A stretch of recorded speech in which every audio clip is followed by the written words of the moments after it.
Nick, would you say you have good hands? I have 2 hands. You have workers' hands. Yes. Do you think they're nimble? Not really. Well, you're going to need them for this because this is Dexterity Games. Ooh.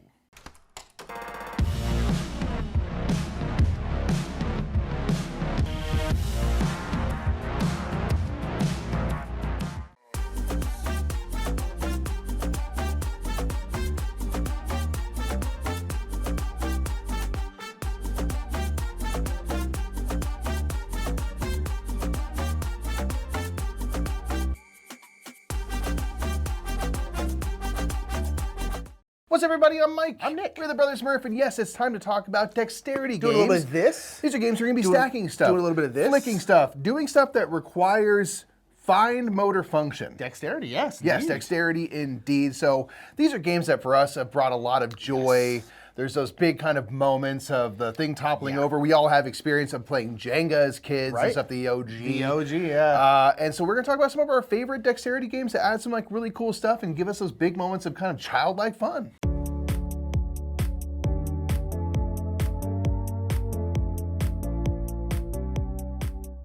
Our first up is going to be Coconuts, or Crazy Coconuts. This is a awesome game. I remember finding this like early days in the board game hobby at a game cafe, and it's a game where you literally have monkeys that have spring-loaded arms, and you'll put a little kind of squishy coconut in there, and you're launching it across the playing space into your opponent's cups, almost like beer pong style. You're trying to collect the cups rather from the center of the board, or you can steal your opponent's.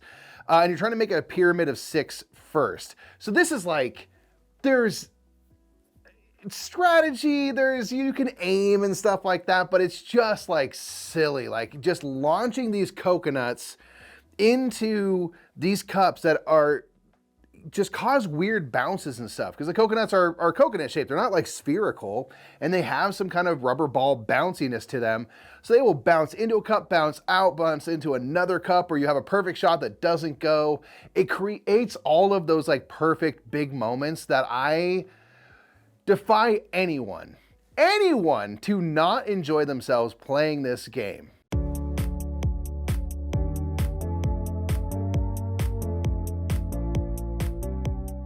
Number 9 is going to be Flip Ships. Flip Ships is super cool. This is basically like Galaga or Space Invaders, the board game, but it's a dexterity game.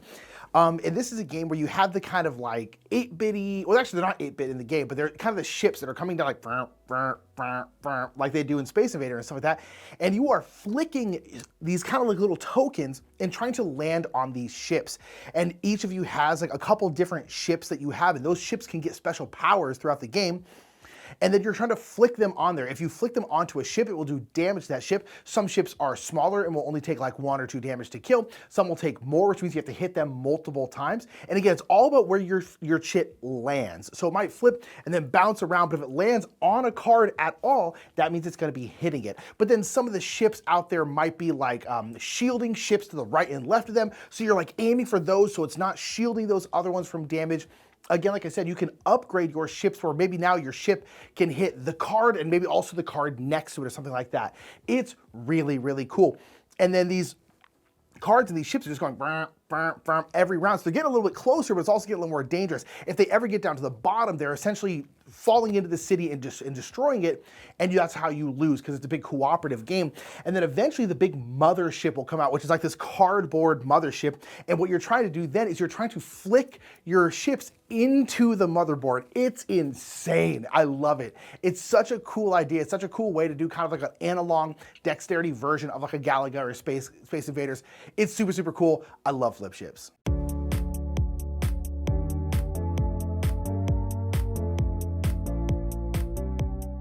Next up is Animal Upon Animal. This is a classic. This is from HABA, who make kids games. They make wooden toys, and this kind of blends those things that they do perfectly, where you have all of these cool wooden animal pieces, which just on a pure toy level is great. And then kids can start to learn how to actually stack these things up. And it's all about finding, you know, these pieces that are not standard squares and stuff, and so they have different balance points and different points where you can kind of rest something up against, and you're trying to figure out how to stack them up.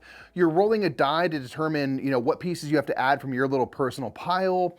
You can, you know, sometimes give other people pieces and stuff. You're trying to get all of your pieces gone first, but if you knock over the tower, you of course have to collect the pieces that fall off. It's just super fun. There's all sorts of versions of Animal Upon Animal. We have the Christmas one here. I really like that, but there's, you know, dinosaurs and unicorns and on and on and on.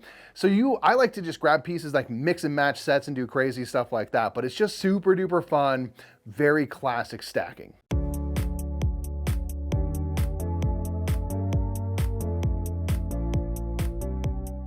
Number 7 is a game that I feel like went completely under the radar. It came out and like kind of no one talked about it and it went away. And this is Sonora. Sonora is really, really cool. This is we always called it a flick and write. It's a dexterity flicking game, but with a roll and write on top of it. But like I said, you're not rolling, you're flicking. And basically what's going to happen is you have kind of a central board and you're flicking things onto the board kind of Crokinole style, where you're flicking them, you can get them kind of into the center hole, and that will allow you to do a couple different things. But basically, there are 4 regions on this main board, and there are 4 regions on your kind of roll and write sheet. And depending on where you flick your disc, that's where that disc gets to activate. And the discs have different power. They're from 1 all the way up to 5. So if you flick your 4 over into kind of like the deserty area, then once everyone's flicked all your stuff, you're then going to activate those discs on your little roll and write sheet. So if I did like 4 in like the desert area, I would get to mark off 4 spots on my sheet. And this game is combo wombo-tastic. If you know anything about us, you know we love combos in games, love some combo wombos.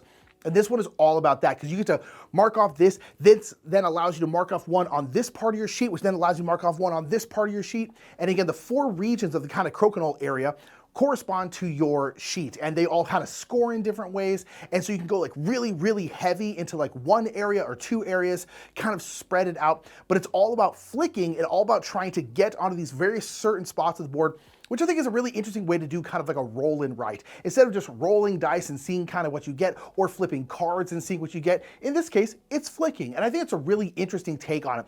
It's also got this really nice like sunset Sonora look, which is really beautiful. I think Sonora is great. It went completely under the radar. I feel like it didn't make much of a splash, and I really wish it had, because it's good.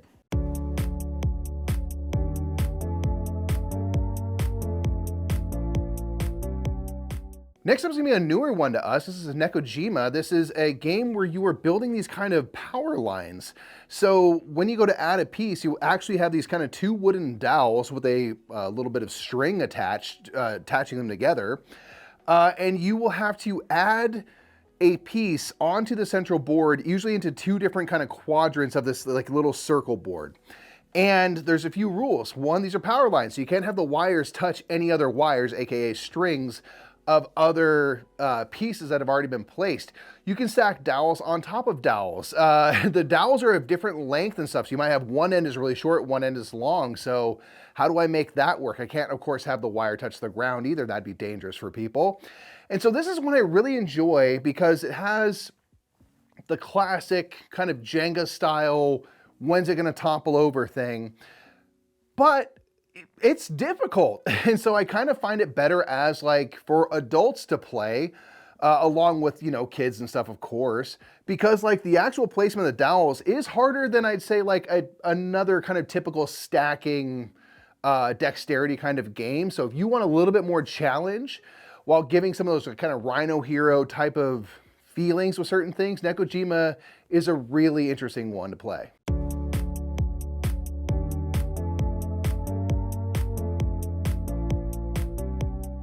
Number 5 is Klask. I was gonna say Klask, it's not really a board game at all. It's just a kind of tabletop game. This is kind of like air hockey in a weird way, but it's a really fun game. There's actually like full tournaments for Klask. Like it's a big deal.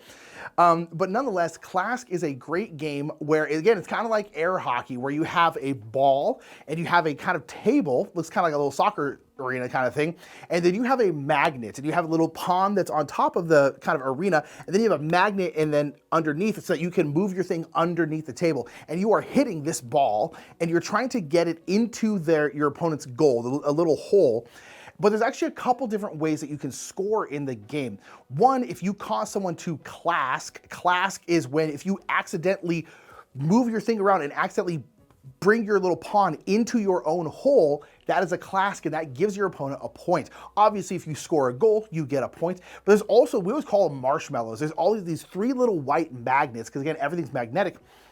And if you ever get 2 of those stuck onto your little pawn, you also give your opponent a point. So sometimes you're trying to like hit those like kind of like white magnet things over to your opponent. You have a lot of different things you can go for, which is one thing I really like. It's not just air hockey where you're trying to get it into the goal. There's actually other things you can kind of go for. You can try and be hitting it really quick and make them Klask. You can put like all those little marshmallows on their side of the field, which means they have to like maneuver around them and actually get one stuck on them. It's really, really fun. This is just silly fun. It's just kind of air hockey. Klask is just more fun than it has any right to be. It's great.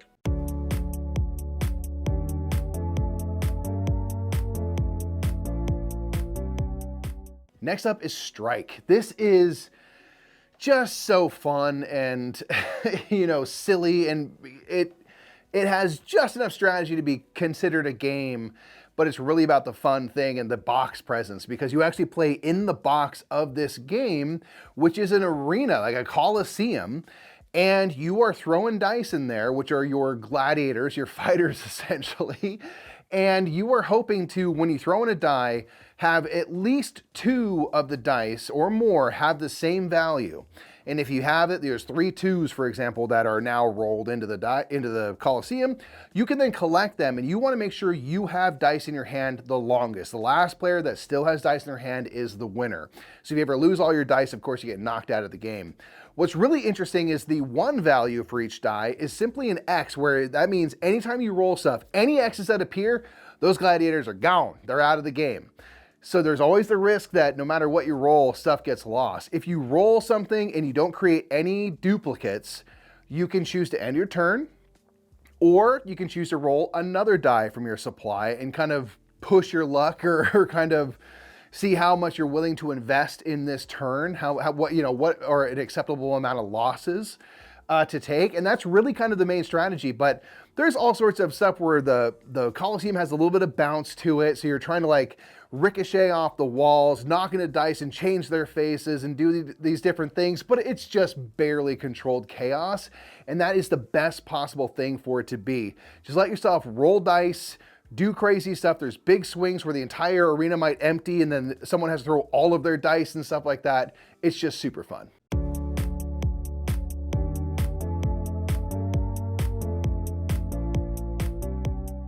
Number 3 is a classic game that Restoration Games brought back, and that's Fireball Island. Fireball Island is a great Dexterity Games because this is a game where you're flicking marbles at each other. Love it. You love to see it. But again, this is a game back from the 80s, I believe.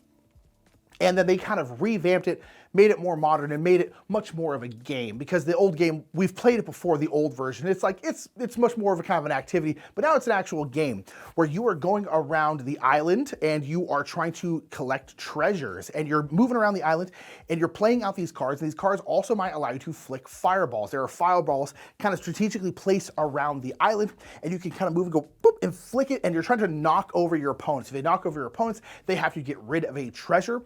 And that's mostly what you're trying to do, but there's also times where you are going to have to drop marbles down into Vul-Kar. Vul-Kar is a kind of big like island deity in the middle. He's this big angry thing. And it has a chute in the top of its head that comes out its mouth, and that chute goes out 3 possible chutes. And so you don't really know when you drop marbles down into Vul-Kar's head where they're going to go. And the board is set up really cool where all the different pathways that you're walking are also chutes for these fireballs to go. And again, so as you're dropping them down, the whole island is shaking and some of your characters might fall over or get hit by a fireball and fall over. And again, anytime you get knocked over like that, you have to give up a treasure. And so you're running around the island trying to grab some treasures, trying to take like cool photos, and then eventually get back to the helicopter to get off of the island so you can actually count your treasure. It is so silly. It's so fun. It's so good. I love Fireball Island. This is one of those games where it's like you just gotta give into the chaos. You gotta get into the silliness of it and just have a good time. And if you do, Fireball Island is one of the funnest games out there. And there's a whole bunch of expansion. There's ones where you have a whole bunch of little yellow marbles, which are bees, and you throw bees down Vul-Kar's head. It's bananas. I love this game.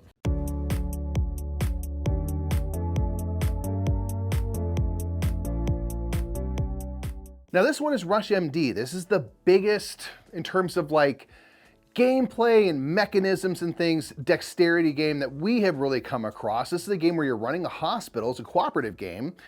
And you are admitting patients, treating them, doing tests to figure out like what they have and you know, doing medical exams and stuff.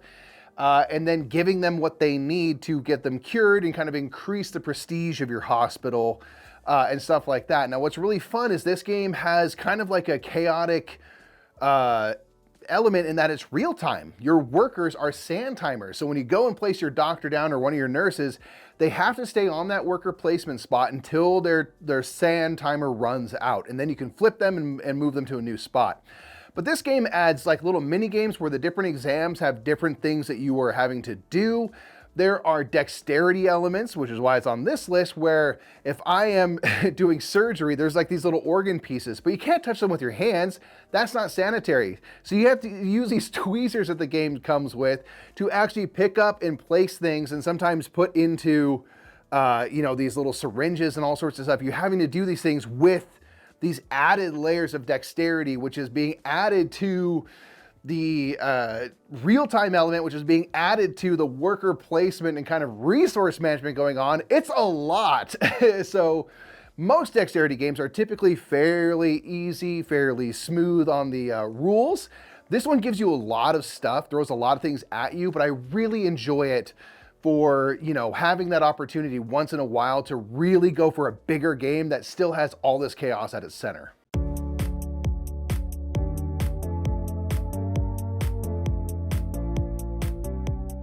Number one, you probably know what it is, and that's Crokinole. Crokinole is one of the greatest games ever made. It's definitely the greatest dexterity game ever made. It's strategic. They got freaking tournaments for this thing.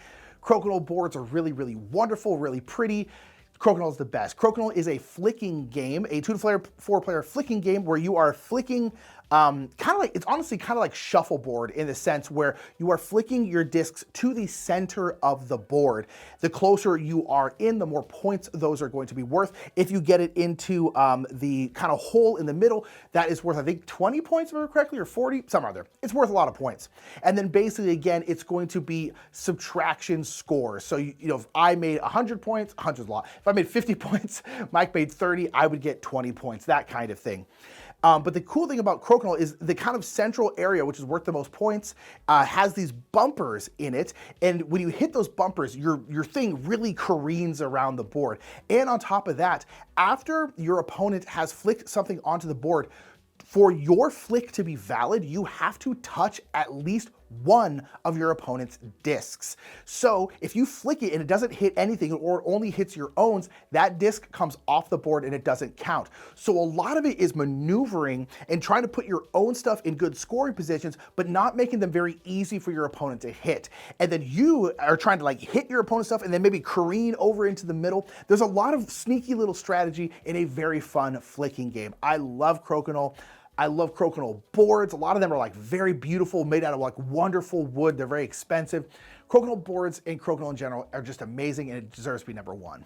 So that was our top 10 dexterity games. I love dexterity games. They're never gonna be the biggest, deepest games ever, but you can do some pretty cool stuff with like Rush MD, which is a pretty big game for a dexterity game. But here's the thing, dexterity games are just silly fun, so have silly fun playing them. Down in the comments, let us know what your favorite dexterity game is, and I think that's it, eh? That's gonna be it, everyone. See y'all in the next top 10. Bye, everybody.